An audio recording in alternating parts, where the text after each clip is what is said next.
मरण न चुके मन माझे भुके ध्येयासाठी. डेनिस दादाच्या संदर्भात जर विचार केला तर शेती आणि सामाजिक कार्य ह्या बाबतीत त्यांचं योगदान खूप मोठं होतं. ह्या वयात ते वयाच्या 72व्या वर्षात पदार्पण केल्यानंतरसुद्धा जे शेती करायचे ते 40व्या वर्षाच्या माणसालासुद्धा लाज वाटेल असं त्यांचं त्या ठिकाणी काम होतं. आणि हॉस्पिटलमधील त्यांचं जर कार्य पाहिलं आपण, मी जेव्हा साधना पत्नी ट्रस्टीतर्फे त्या ठिकाणी सभेसाठी जायचो त्यावेळेला डेनिस दादाचं योगदान प्रत्येक सभेसाठी असायचं. आणि नुसतं वरवरनं त्याचं योगदान नव्हतं, तर क्रियाशील विश्वस्त म्हणून त्याचं काम होतं. आणि म्हणून डेनिस दादाच्या गाण्याने खूप मोठी पोकळी निर्माण झालेली आहे. स्वर्गवासी सेबेस्टियन डिसिल्वा, डेनिस दादाचे वडील, हे सालोली ग्रामपंचायतीचे पहिले सरपंच होते आणि डेनिस डिसिल्वा हे उपसरपंच होते. म्हणजे सामाजिक कार्याची आवड त्यांना त्यांच्या कुटुंबापासूनच मिळालेली होती. आपण असं म्हणतात, होडी किंवा मचवा तयार करतात तेव्हा त्या मचव्यासाठी एक मुख्य लाकूड असते, त्याला पठाण म्हणतात. आणि त्या पठाणावरती त्या मचव्याचं भवितव्य अवलंबून असतं. मला वाटते डेनिस दादा हा त्यांच्या कुटुंबासाठी हा या पठाणासारखा होता, त्यांचा आधारस्तंभ होता. 1986 का 84मध्ये जेव्हा स्वर्गवासी लुकस डिसिल्वा यांचं अपघाती निधन झालं तेव्हा या कुटुंबावरती खूप मोठा आघात आला किंवा आघात झाला. आणि अशा वेळेला त्या कुटुंबाची जबाबदारी स्वर्गीय डेनिस डिसिल्वा यांनी घेतलं. त्यांचं कुटुंब, त्यांच्या बहिणी ह्यांच्यासाठी तो मोठा आधारस्तंभ होता. जन्म आणि मृत्यू हे आपल्या हातामध्ये नसते, परंतु जन्म आणि मृत्यू ह्यामध्ये असलेला जो काळ असतो तो आपल्या हातामध्ये असतो. आणि ह्या काळामध्ये डेनिस दादाने अतिशय चांगल्या प्रकारचं कार्य केलेलं आहे. शेवटी मृत्यू हा आपणा सर्वांसाठी अटळ आहे, त्यातून आपली सुटका नाही. ययाती हा पराक्रमी राजा होता, पण त्याला शाप मिळाल्यामुळे तो जखड म्हातारा झाला. आणि जेव्हा त्याने आरशात बघितलं तेव्हा तो हादरला. आणि मग त्याने आयडियाच्या माध्यमातून त्याचा जो मुलगा होता त्याच्याकडून त्याचं तारुण्य घेतलं आणि तो मुलगा त्यावेळेला जखड म्हातारा झाला.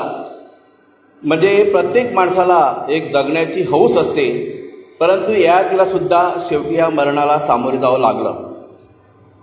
मार्चमध्ये जेव्हा करोना आला तेव्हा सामान्य माणसं बिथरली. पण सामान्य माणसंच काय, पण डॉक्टर आणि नर्सेससुद्धा बिथरल्या. आणि आपल्या हॉस्पिटल काढण्यावरती त्या काळामध्ये एप्रिलमध्ये एक प्रकारची अवकाळा पसरली होती. आणि अशा वेळेला डेनिस दादाचं मोठेपण असं की त्याने पान मार्केट चॅरिटेबल ट्रस्टमध्ये काही पैसे जमा केले आणि 1 लाख रुपये हे हॉस्पिटलला त्याने देणगी दिली. म्हणजे जसं कर्णाला कवच कुंडली होती तसं किटच्या माध्यमातून ह्या डॉक्टर्स आणि नर्स ह्यांना कवच कुंडली उपस्थित करण्याचं माध्यम किटच्या माध्यमातून डेनिस दादाने त्या ठिकाणी पार पाडलं. आणि त्यामुळे मला असं वाटतं की हॉस्पिटलमधली जी परिस्थिती आहे ती सुधारण्यासाठी खूप मदत झालेली आहे. बायबलमध्ये मरणाविषयी असं म्हटलेलं आहे की मरण हे चोरासारखे, किंवा मरणा तुझी नांगी कुठे, किंवा गव्हाचा दाणा जमिनीत पेरला गेला नाही तर त्याला शेतपट पीक येत नसते. आणि मदर तेरेसा तर असं म्हणते की मरण हे जीवनाचं परिपूर्ण रूप आहे. खरं म्हणजे डेनिस दादा आपल्या सगळ्यांना हवा असं वाटत होता आणि त्याची आवश्यकता आपल्या कुटुंबाला होती. आणि तशा दृष्टीने मला वाटते हजारो लोक त्याच्यासाठी प्रार्थना करीत होते, मिसामधून करत होते, रोजरीमधून करत होते. परंतु शेवटी देवाला तो आवडला आणि देवाने त्याला त्याच्याकडे बोलावून घेतलं. ह्या जगात असताना कदाचित कळत न कळत डेनिस दादाकडून काही चुका झाल्या असतील तर परमेश्वराने त्यांना त्यांच्या पापाची क्षमा करावी. आणि विशेषतः मार्गरेट वहिनी, अशोक आणि त्यांचं कुटुंबीय यांच्यावरती हा खरं म्हणजे खूप मोठा आघात आहे की कुटुंबातला करता कविता माणूस एकदम निघून जाणं हे धक्का देण्याच्या पलीकडचं हे काम आहे. आणि मानवी विचार केला तर आपल्याला ते पेलण्यासारखं नाही, परंतु परमेश्वराच्या योजना ह्या माणसाच्या योजनेपेक्षा वेगळ्या असतात. आणि म्हणून ह्या कुटुंबाला हा जो आघात झालेला आहे हा सहन करण्याची शक्ती लाभावी अशी मी प्रार्थना करतो. धन्यवाद.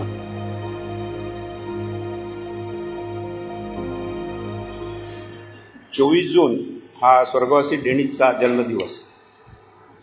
त्या दिवशी त्याला वाढदिवसाच्या शुभेच्छा देताना आणि दीर्घायुष्य विश केल्यानंतर अवघ्या 3 महिन्यातच त्याच्या अपघाती निधनानिमित्तानं आयोजित केलेल्या या शोकसभेत त्याला श्रद्धांजली वाहण्याची वेळ माझ्यावर येईल असं माझ्या स्वप्नात सुद्धा आलं नव्हतं.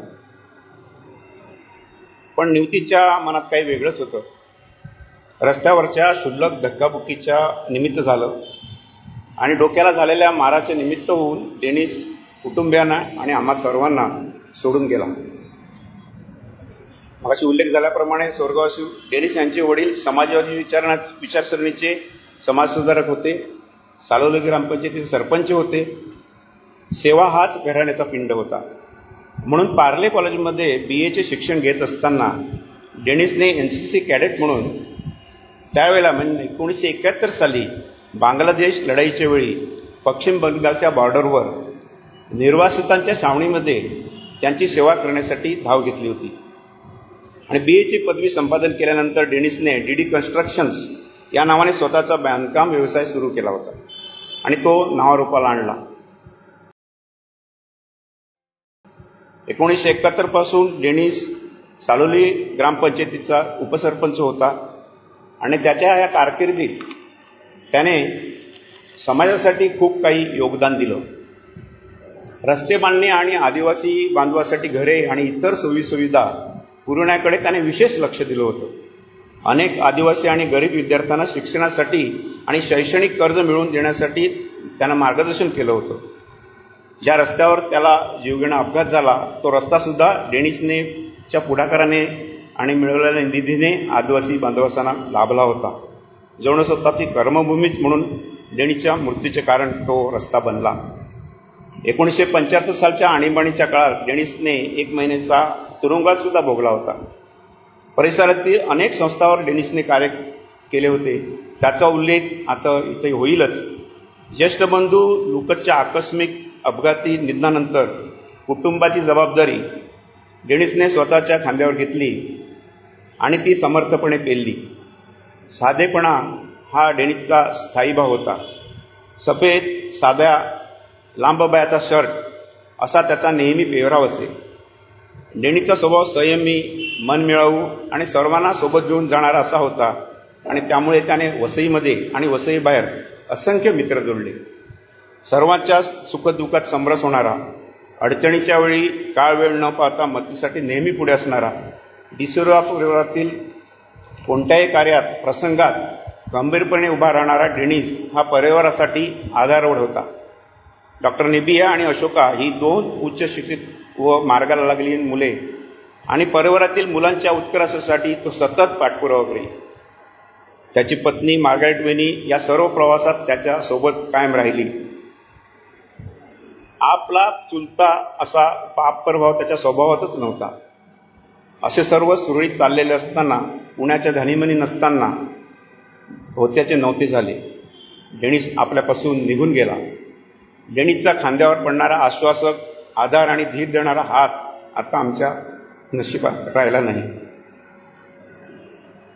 छोट्याशा अपघाताचं निमित्त झालं. 40 दिवस हॉस्पिटलच्या ICUमध्ये आजाराशी एकटा झुंज देत असताना कुटुंबापैकी फक्त त्याचा मुलगा अशोकाच त्यांच्या संपर्कात राहू शकला. भाऊ बहिणी, नातेवाईक कुणालाही मतीसाठी त्याच्याजवळ जाता आलं नाही. ही खंत आम्हा सर्व कुटुंबियांच्या मनात कायम राहील. प्रिय डेनिस, तू कुटुंबाला आणि आम्हाला सर्वांना हवा होतास, पण ईश्वरी इच्छेपुढे नतमस्तक व्हावेच लागते. 13 सप्टेंबरला स्वर्गात तुझे स्वागत करीत असताना प्रभू परमेश्वर नक्कीच तुला म्हणाला असेल, शाबास भल्या आणि विश्वासू दासा, गरजवंतात तू नेहमीच मला पाहत आलास. ये माझ्या उजवीकडील वैभवात सहभागी हो.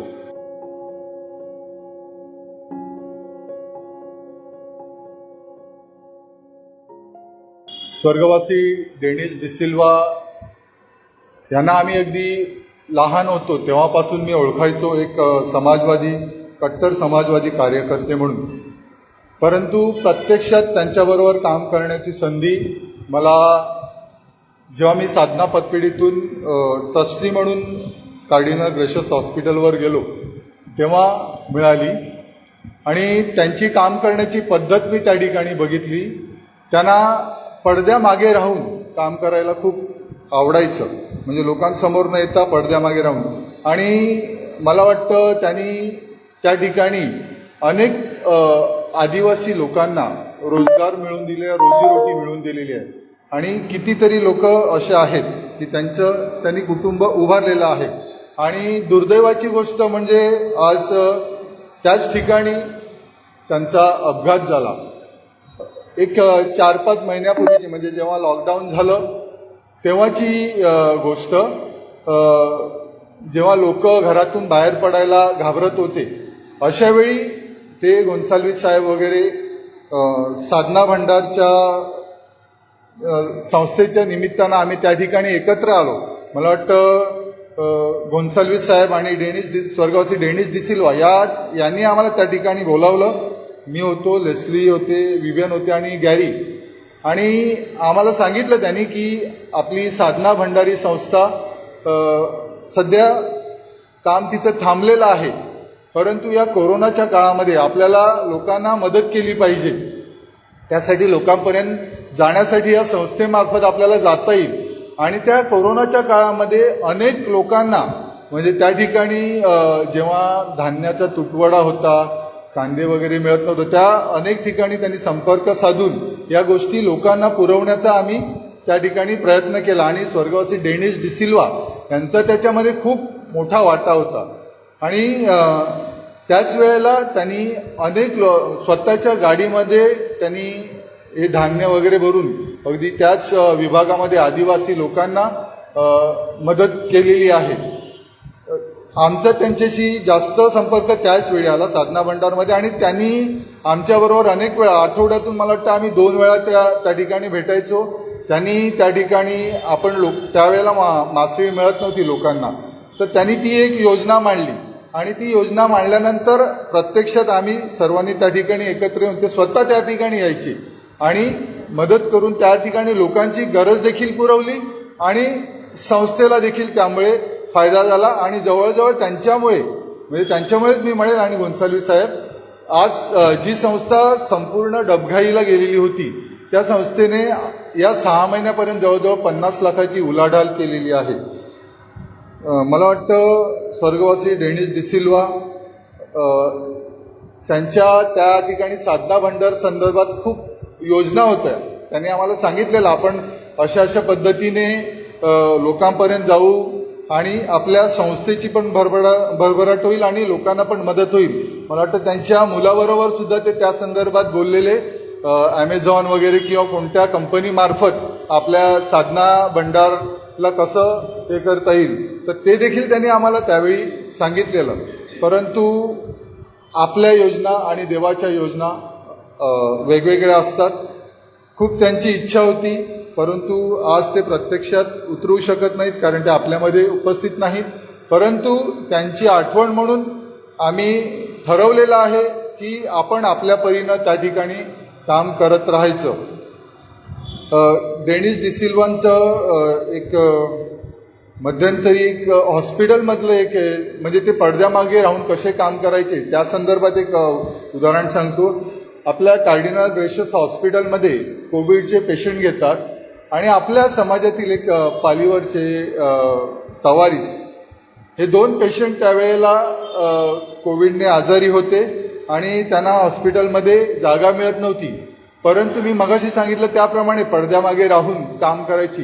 त्यांनी सूत्र हलवली आणि त्या ठिकाणी कशा पद्धतीने जागा करता येईल ते मॅनेजरना दाखवून दिलं आणि खास त्यासाठी जागा तयार केली आणि त्या पेशंटला त्या ठिकाणी ॲडमिट करून घेता आलं. म्हणजे असं समोर न येता मागे जेवढं लोकांना राहून मदत करता येईल तेवढे ते नेहमी करत राहायचे.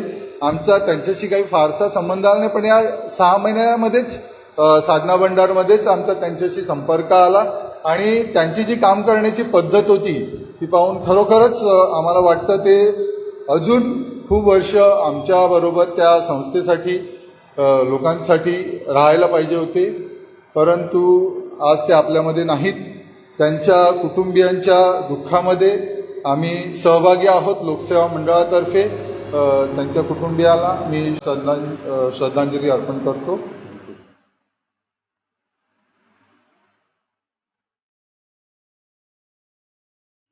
रोज अनेक माणसं जन्माला येतात आणि अनेक लोकांचा मृत्यू होतो. परंतु अशी काही माणसं असतात की जी जन्माला आल्यानंतर नेहमी दुसऱ्याचा विचार करतात आणि स्वतः जगत असताना दुसऱ्याचं जीवन अधिक सुखकर करण्यासाठी सकारात्मक योगदान देतात. अशा लोकांची समाज कदर करत असतो आणि तेच नेमकं डेनिस डिसिल्वा यांच्या बाबतीत घडलेलं आहे. परंतु सगळ्या गोष्टीला व्यवस्थित तोंड देऊन आपण समाजाचे काहीतरी देणेगार आहोत आणि त्यासाठी समाजासाठी काहीतरी केलं पाहिजे म्हणून ते आयुष्यभर झटत राहिले. या ठिकाणी अनेक उल्लेख झाले की ज्यावेळी करोनाचा प्रादुर्भाव आपल्या भागात आला आणि अनेक लोक भयभीत झाले, लोक घरातून बाहेर पडायचे बंद झाले, अशावेळी कुठल्या तरी प्लॅटफॉर्मचा शोध घेऊन आपण लोकांपर्यंत पोहोचलं पाहिजे आणि म्हणूनच त्याने सांधा भांडारच्या मार्फत जे अनेक उपक्रम राबवले, ज्याच्यामध्ये मच्छी असो किंवा इतर जीवनोपयोगी वस्तूंचा वाटप असो, त्या सगळ्या गोष्टी ज्यांनी गोन्साल्विस साहेबांच्या खांद्याला खांदा लावून केला तो डेनिस. मला आठवतं कोलासो साहेब, तुम्ही 2-3 महिन्या अगोदरची गोष्ट केली. मला वाटतं त्याच्या एक आठवडा किंवा अगोदर किंवा नंतर असेल, मी तिथं गेलो असताना मला सांगितलं की 1000 रुपयाची मच्छी दुसऱ्या अमुक माणसाने सांगितलं आहे. माझ्याकडे त्यावेळेला माझे सोडून 1000 रुपये नव्हते. 500 रुपये कमी पडले, तुम्ही डेनिसकडनं घेतले. डेनिसने मला ते दिल्यानंतर मी 10-20 दिवस तिथे जाऊ शकलो नाही. पुन्हा जेव्हा गेलो तेव्हा मी त्याला द्यायला लागलो, तर त्यांनी मला सांगितलं, अरे मी तुझ्या लग्नाला आलो नव्हतो, तो बाहेर म्हणून ठेवला असतं तरी चाललं असतं. सांगण्याचं तात्पर्य असं आहे की नेहमीच दुसऱ्याचा विचार करणारा माणूस हा त्यांचा चिरंजीव सेंट अँथनीज कॉन्व्हेंटमध्ये शिकत असताना माझा मुलगा आणि ह्यांचा खेळता खेळता दोघांचा ॲक्सिडेंट झाला आणि ह्याचा हात मोडला. सिस्टरने मला बोलवलं, immediately you report to the parents and see that all expenses incurred for the medical purpose you have to reimburse.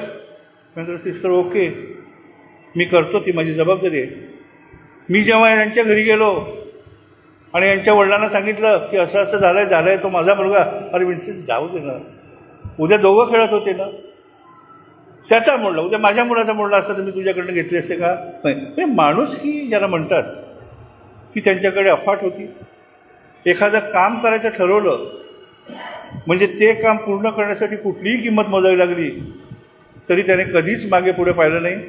या ठिकाणी उल्लेख केला की पडद्यामागे काम करणारा कलाकार. मित्रांनो, आज गोन्साल्विस साहेबांच्या घरी सुद्धा अतिशय वाईट घटना घडली, परंतु मी त्याचा साक्षीदार आहे. ज्यावेळी गोन्साल्विस साहेबांनी या तालुक्यामधनं आमदारकीची निवडणूक लढवली त्यावेळेला आपल्याला वाटतं तेवढं ते ऑपरेशन सोपं नव्हतं म्हणजे मतदान करणं एवढंच सोपं नव्हतं. अनेक गोष्टी कराव्या लागल्या, अनेक गोष्टी, त्याच्यात आर्थिक गोष्ट देखील करावी लागली. आणि अशा वेळेला सर्वत्र सर्वांच्या पुढे असणारा माणूस जर कोण असेल कार्यकर्ता तर तो डेनिस डिसिल्वा होता. ते मी माझ्या डोळ्याने पाहिलेलं आहे. किती जगला त्यापेक्षा तो कसा जगला हे महत्त्वाचं आहे.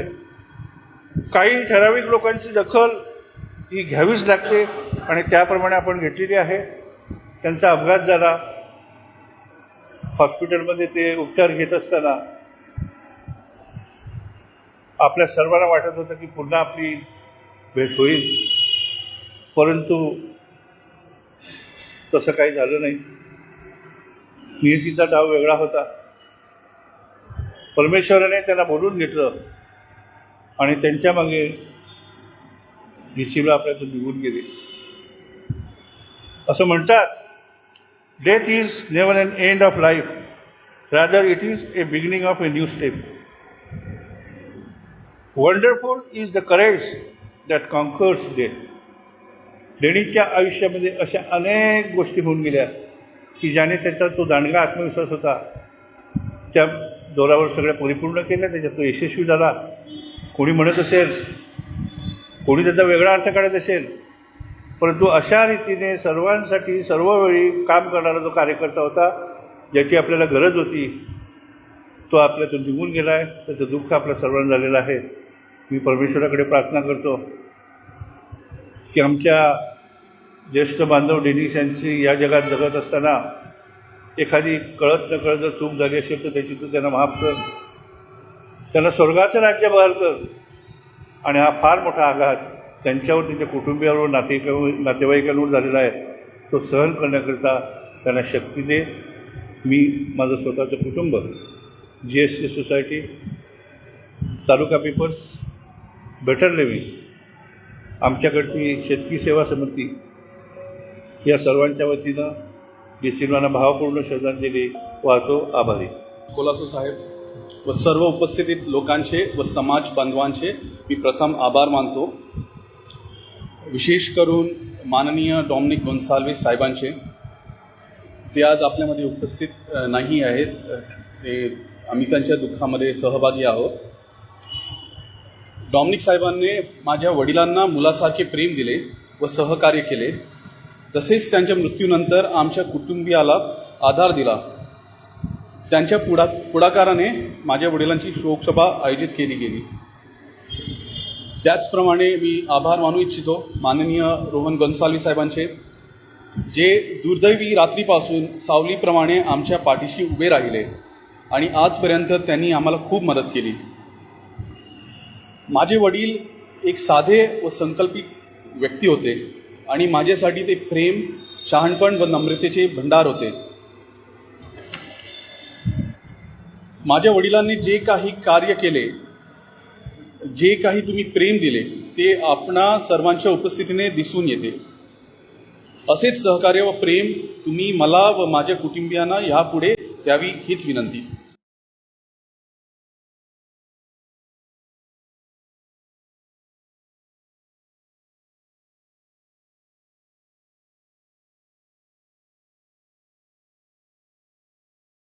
डेनिसची माझी मैत्री जशी गेल्या साधारण 40-42 वर्षाची असेल.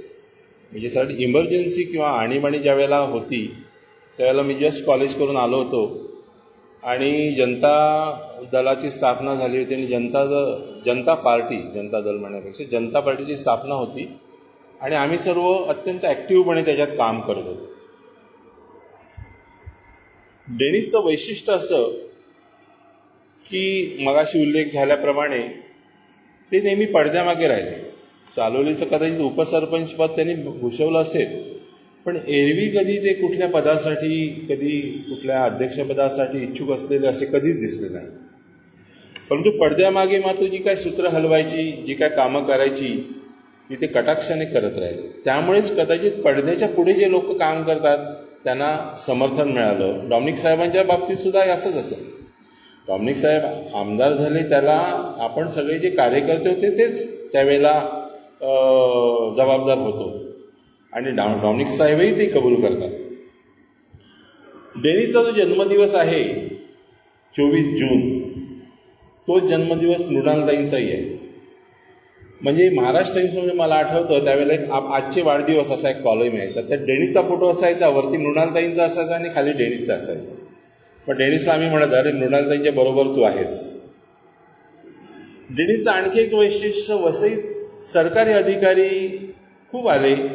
डेनिस त्यांच्याशी मैत्री करायचा आणि ती टिकवायचा. म्हणजे मला अजूनही आठवतं त्यावेळेस द्विवेदी म्हणून एक कस्टम्स सुप्रिटेंडेंट वसईला आले होते, जे किल्ल्यामध्ये ते डाकबंगला तिथं राहायचे. डेनिस त्याची मैत्री होती आणि ते अगदी काल परवापर्यंत होती. म्हणजे अगदी 4-5 वर्षापूर्वी द्विवेदींना घेऊन तिथे कुठेतरी बिहार तिथं त्यांचं पोस्टिंग आहे, ते वसईला खास डेनिसला भेटायला आले आणि तो डेनिस त्यांना घेऊन आमच्या फार्मवर आला होता. खामकर म्हणून वसईला एक इन्स्पेक्टर होते, ते आज रिटायर होऊन पुण्याला आहेत. अजून डेनिसची त्यांची मैत्री होती.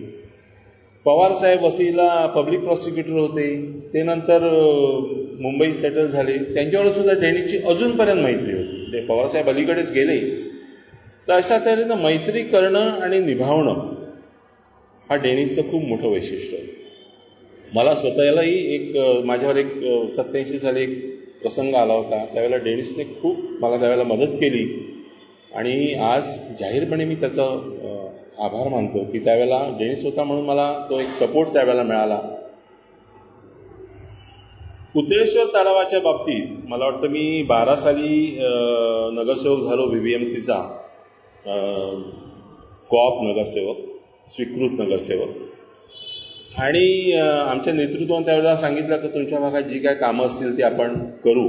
तर या भागात मी त्यावेळेला खूप काही कामं करू शकलो. म्हणजे मी त्यावेळेला मध्ये एकदा टोटल मारली होती तर 40-50 कोटीची कामं त्या पापडीपासून ते आपण गिरीशच्या त्या टोकापर्यंत आपण त्यावेळेला केली. पुतळेश्वर तलावाचं सुशोभीकरण करण्याच्या मागे सुद्धा डेनिस माझ्या खूप मागे होता आणि जवळ 4 कोटीचं ते काम आपण त्यावेळेला मंजूर करून घेतलं. ह्या वर्षी मोठं त्याला सुरुवात पण झालेली. तर त्या ठिकाणी काही रात्रीच्या वेळेला गैरप्रकार व्हायचे. त्यावेळेला नेहमी डेनिस माझ्याकडून आवाज उठवायचा. काही त्या ठिकाणी तरुण बिरुण रात्री दारू बिरू पण असे तो सतत त्याबाबत जागृत असायचा. पुतळेश्वर तलावाच्या आदिवासी जे लोक राहतात त्यांना सोयी सवलती मिळाव्यात म्हणून सुद्धा तो माझ्याकडे पाठलाग करायचा. आणि दुर्दैव असं का त्याच्यातलंच एकाने कदाचित त्याच्या मृत्यूला कारणीभूत ठरला. हे खूप वाईट वाटतं अशा गोष्टींचं. म्हणजे ज्याच्यासाठी तो काम करत होता तेच कदाचित त्याच्या थोडंसं याला कारणीभूत ठरलं. शेतीची त्याला प्रचंड आवड होती. मी स्वतः कृषी पदवीधर असल्यामुळे माझ्यावर आमचं ज्ञानाचं आदान प्रदान चालायचं. मला काही प्रॅक्टिकल अडचणी असल्या तर डेनिस मला कधी सॉल्व्ह करून द्यायचा, डेनिसला काही अडचणी असल्या तर मी सॉल्व्ह करायचं. अशा तऱ्हेनं आमचं त्या बाबतीत सुद्धा खूप आदान प्रदान असायचं. 77 लुकस ज्या वेळेला गेला त्याच्या काही वर्ष 1-2 वर्ष अगोदर तो ह्याची परीक्षा देत होता, कॅप्टनशिपची किंवा ह्याची. तर आमचा स्टेशनला एक फ्लॅट होता, त्या ठिकाणी तो रिकामीच होता. तर डेनिसने मला त्यावेळेला रिक्वेस्ट केली का दादाला म्हणे अभ्यास करायचा आहे तर तिथं तुझा फ्लॅट अवेलेबल होईल का. आणि त्या ठिकाणी लुकस असताना आम्ही काही वेळा तिथं बसायचो, गप्पा गोष्टी करायचो. त्या लुकससुद्धा माझ्या खूप जवळ त्यावेळेला आला होता. आणि लुकसच्या मरणाचं दुःख त्याला खूप त्यावेळेला झालं होतं. मला खूप त्याचं प्रेम होतं लुकसवर. दादा दादा लुकस दादा असं करायचं. त्याच्या अचानक मृत्यूचंही त्याला खूप मोठं दुःख झालं. अशा तऱ्हेनं जीवन जगत असतानाच आम्ही पांढरणी चॅरिटेबल ट्रस्टवर आम्ही काम करत होतो. गोन्साल्विस साहेबांचा खूप जवळचा मित्र. म्हणजे त्यांच्यात वयाचा जरी फरक असला तरी गोन्साल्विस साहेब आणि त्यांची खूप मैत्री होती. एकत्र ते असत. मवी कुलकर्णी ट्रस्टमध्ये सुद्धा आता अलीकडच्या कोरोनाच्या काळात गोन्साल्विस साहेबांना नेण्या आणण्याचं काम तोच करायचा. त्या ठिकाणी जी विक्री मासेची त्याच्यावर त्याचं लक्ष असायचं. इतर सुद्धा गोष्टीत तो खूप काम करायचा. त्याचे पार्टनर्स जे आहेत कन्स्ट्रक्शनमधले आशिष मेस्त्री आणि हिचेत पंचसार हे माझे पण मित्र आहेत. आणि डेनिसमुळेच माझी त्यांची मैत्री झाली. तर वालीवला माझं ज्या ठिकाणी आमची फार्म आहे त्याच्या बाजूलाच ती कंपनी आहे ग्राफिका म्हणून. त्या ग्राफिकाचं कन्स्ट्रक्शनचं काम डेनिसला मिळालं. आणि हितेश त्यावेळेला आर्किटेक्ट जस्ट झाला होता, मी ह्याचा पार्टनर. तो मुंबईवरनं म्हणे स्कूटर मोटरसायकलवर यायचा, डेनिस इकडनं जायचा. आणि अशा तऱ्हेनं त्यांनी ती चांगली बिल्डिंग त्या ठिकाणी बांधली. आजही दिमाखात ती उभी आहे. आणि हे कन्स्ट्रक्शन चालू असतानाच त्यांची मैत्री झाली.